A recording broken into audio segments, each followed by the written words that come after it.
tonight. Crashes, road closures, travel warnings, and quite the accumulation of snow as a spring snowstorm leaves an absolute mess in southern Saskatchewan. Also, students from Sask Polytechnic are celebrating success and revving toward a more sustainable future. Be who you are. Plus, overlapping senses. We introduce you to a Saskatchewan woman who sees color when she hears music. This is CBC Saskatchewan News.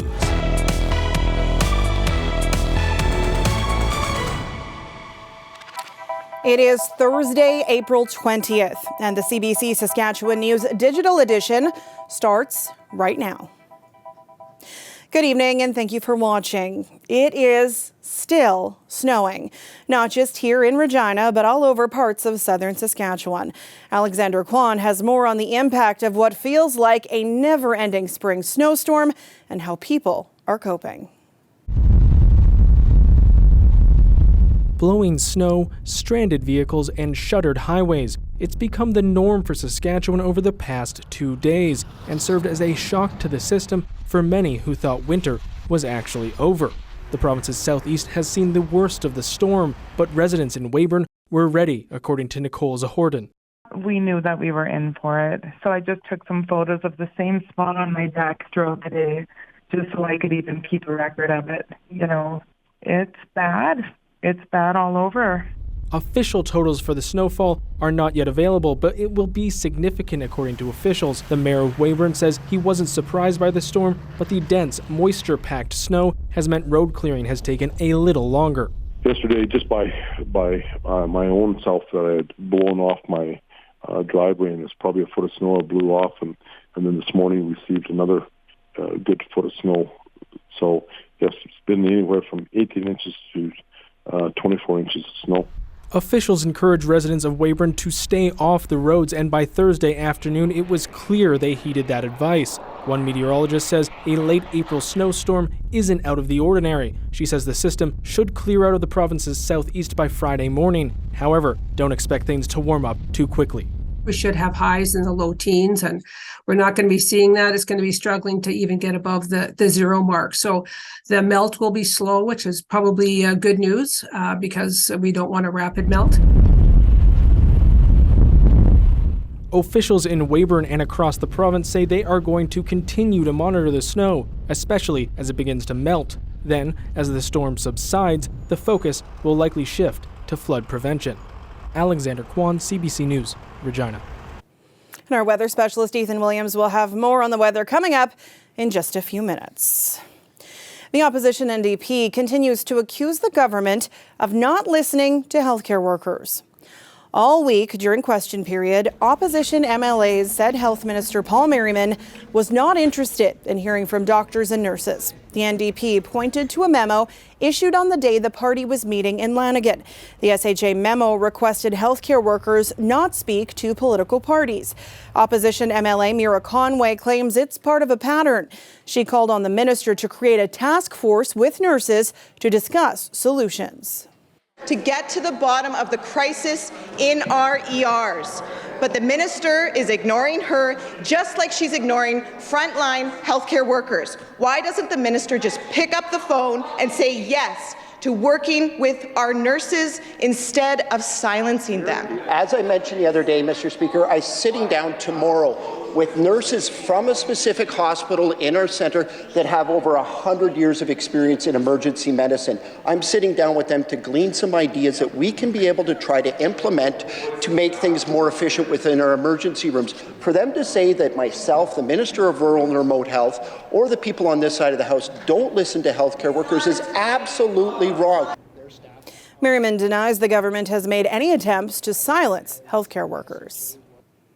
A jury in Saskatoon is getting a crash course this week on the illegal firearms trade in that city. Corey Amber Patty is on trial charged with 8 firearms offenses. Police began the investigation in 2020. It led investigators to a storage unit in the North End. Corey Patty is coming to court because she turned up on surveillance footage outside the storage unit. Police were investigating a firearms trafficking case. Officers wanted to see who brought these weapons to the unit. Police say they were destined for gangs in the city. Jurors saw footage of Corey and her boyfriend moving cases in and out of the unit. These included a pump shotgun in a guitar case. Patty's boyfriend pleaded guilty to weapons trafficking. He's serving a 5-year sentence. The trial continues all week. Crown and defense will make closing arguments to jury next week. Students from Sask Polytechnic are celebrating success and revving toward a more sustainable future. It's definitely exciting to see your hard work pay off. A lot of late nights, a lot of just sitting, thinking in the shower or laying in bed trying to figure out how you're going to solve that next problem. All those late nights helped the students get pretty creative. The body of this urban concept car was 3D printed using recyclable materials. A 2-liter pop bottle is used to pressurize the fuel system, and the frame uses a recycled carbon fiber hockey stick. Last weekend, they competed at the Shell Eco Marathon America's Challenge at the Indianapolis Motor Speedway. The urban concept car finished first. The prototype car finished third in their respective fuel economy categories. At the heart of the competition is a single goal. How can we travel using as little energy as possible? Up next, the team will compete at the World Championship Grand Final in India this October.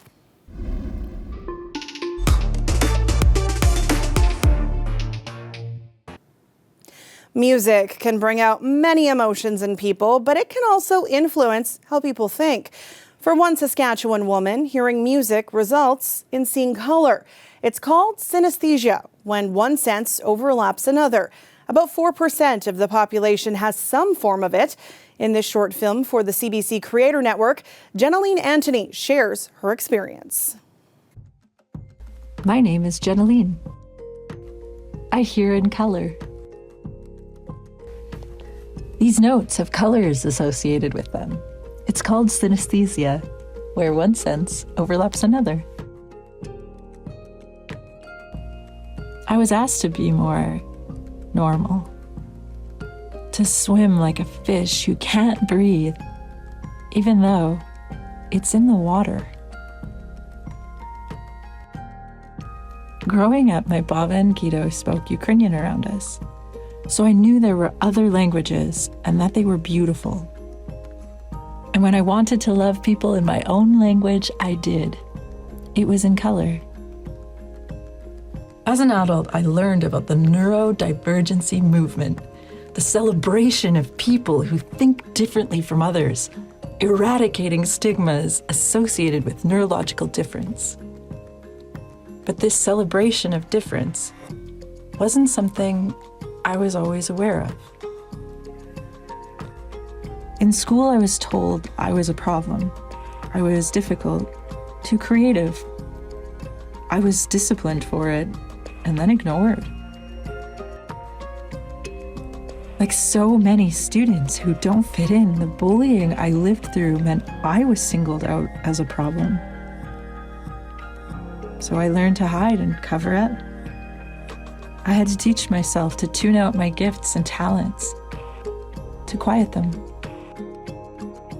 And finally, it just took a really bad job. I realized I was struggling with who I was as a creative. Sometimes it's that one person you have to work with. Until one afternoon, she yelled at me. I sat listening to her anger for more than an hour. She yelled on, and when she left, I collapsed. It was then that I realized that everything around me was great. I was actually grieving. I couldn't keep going. I needed to feel better. I found a little store that sold cellos. Alone in the store, I picked up the bow and drew it across the strings. A flood of color. Each draw of the bow pulled another color. I just allowed myself to be okay. The colors resonating against my body as I played the deep, low notes. I couldn't censor myself anymore. I couldn't keep trying to fit in. I was just too tired. I'm learning to explore the incredible landscape of color that I hear. It's so important to be and think in your own way, to be ourselves. Our talents and gifts are our strengths, not something we should have to hide away. Seeing the world differently is a good thing. Be who you are. It's your superpower.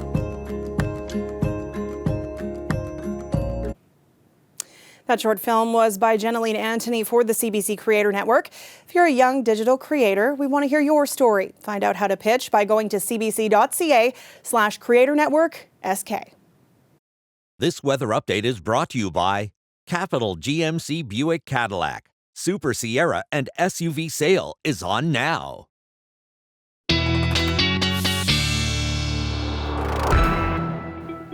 Our weather specialist, Ethan Williams, joins me now. Not a lot of color outside today. It's all gray and white. Yeah, it sure has been, and I think probably going to be like that through the night tonight and through tomorrow as well. Going to be a little while before we see those blues in the skies come back. And with that very dangerous weather that we've been seeing, we still do have some highways that are not recommended for travel and that are closed, including a closed highway right now is Highway 6 south of Regina from Corinne, or actually from the junction of 306 south to Corinne, and just a little bit south of that now as well. Travel not recommended on many highways, including a good stretch of the number 1 from Chaplin all the way to Grenfell. Highway 11 between Davidson and Bethune, 39 and 13 are not recommended for travel as well, and a big stretch on Highway 2 all the way from Watrous down to the U.S. border. And visibility is part of the reason for that, but we're actually starting to see it come back a little bit. It's still quite low in places like Estevan and Yorkton, but Regina, this is a big improvement even just over the last couple of hours here, and that is because we are starting to see that heavier snow that we had around the Queen City start to dissipate now, and these are the final bands I think that we're going to see with this system. They're mostly just along the eastern side of the province at this point, but as you can see, central southwestern Saskatchewan starting to get that snow dying down. Now, it's not just us dealing with this. That heavy snow, the second band of it starting to move into southern Manitoba, where there are warnings in place, and into northwestern Ontario, and even a severe weather outbreak happening all the way from Texas well up to the Great Lakes as a result of this in the warm sector of that low pressure system. Some preliminary snowfall totals. These are from yesterday morning through to this morning from the Community Collaborative Rain, Hail and Snow Network. Vibank, Bredenbury near Yorkton and Strasbourg, all in that 20 centimeter range. Regina around 11 to 13, and even as far north as Holbein near Prince Albert, about 5 centimeters. Keep in mind a lot of wind, probably undershooting these numbers a bit. There was a report from Jenny Hagen, a storm chaser out in Weyburn. Close to 50 centimeters, it's almost 2 feet of snow in Weyburn in some spots, and even higher in the drifts out there. But again, a lot of this snow going to start to taper off as we head through the night tonight. You can see it pulling away from northwest to southeast. Regina, we should be out of it by the time we get to the middle of the night. And then by tomorrow morning, we're just left with cloudy skies. And really through the afternoon, I don't think a lot of us are going to be seeing some breaks of sun. Yorkton, Melville, maybe a little bit. But the sun really going to start to come out over the weekend. Cloud cover quickly pulling away as we head into the weekend. And again, overnight tonight, maybe another centimeter or 2, 5 centimeters in Estevan, I think is a bit of an overshoot. And then through the day tomorrow and into Saturday, nothing more. Winds also going to start to diminish tonight, not too gusty at all. Tomorrow afternoon, gustiest conditions will be along the eastern side of the border, where that's closest to where that system is. And then even heading into Saturday, conditions looking not too bad for both Saturday and Sunday in terms of wind gusts. Regina, let's take a look at your 7-day forecast. As you heard Alex Kwan mention and Terry Lang there, we're not going to see too much of a warm up. Again, probably a good thing to prevent flooding, and some nice sunshine though over the next few days, and things will eventually improve. Saskatoon, that warm up, as we've been mentioning, happening a little faster. Still a pretty chilly couple of nights here with wind chills into the minus teens. But overall, the sunshine comes back, double digits. Finally feels like we're breaking into spring. Finally, Sam. Much better forecast than yesterday. Isn't it? I've worked hard. Thanks, Ethan. We appreciate all your efforts. Yeah, of course. All right, thank you. And that is it for us tonight. For news anytime, you can head to cbc.ca/Sask or subscribe to CBC Saskatchewan's YouTube channel. We are back on the network tomorrow at 5 because of NHL playoff hockey. Ethan's back tonight at 11:30 after hockey. Thanks for watching and have a great night.